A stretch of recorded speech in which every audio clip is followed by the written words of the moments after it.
Every person around the dinner table express what they're grateful for from that day. It doesn't need to be a list. It could be one thing. It could be even really grateful for, the chicken dinner tonight. Simple. Keep it simple. This doesn't need to be complicated. So, as I said, if we're going to connect with this really well, it needs to be based on consistency and persistence. Repetition is going to reinforce this, because what's going to happen is that I'm going to think, with gratitude and have an attitude of gratitude, and that's going to have an impact on my emotions.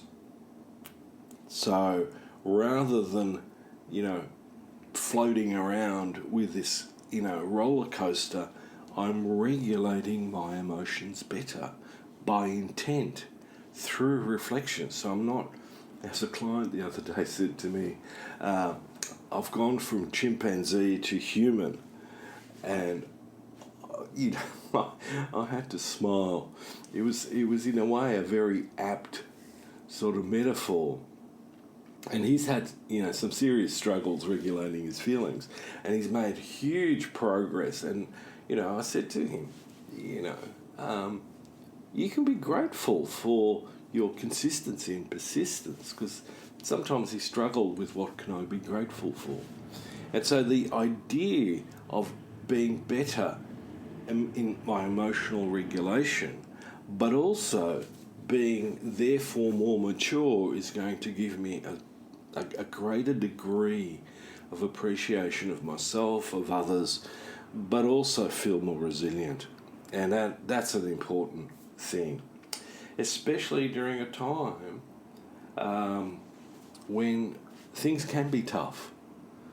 Sometimes I do need to be grateful for being challenged, for things not necessarily going easy, because it gives me an opportunity for me to be grateful for my capacity to be grounded, because I've exercised it. It's a bit like, when someone's trying to beat their personal best in swimming, cycling, running, we get to the end and we feel just pumped because we did it. Now, before I close, this is my second last podcast for the year. In the next podcast, I'm going to be expressing a great deal of gratitude to everybody who's been involved, but I'll make that more specific. But the other part of it is the next podcast is essentially what I see as a 2021 roundup. And some of that's going to be highlights, some of that's going to be, the downsides of what we've experienced, but ultimately asking the question, how am I going to make a difference in 2022?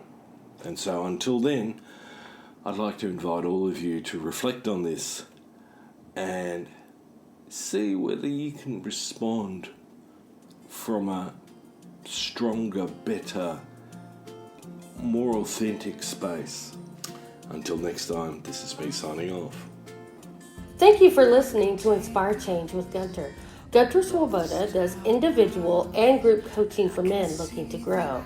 For more information on this and the global Making Good Men Great movement, check out goodmengreat.com to get into contact. If you have a topic for the show or would like to be a guest on the air, please email producers at miranda@noirtainment.com. That's Miranda, Miranda, at noirtainment, noirtainment.com. Thank you, and always keep inspiring change.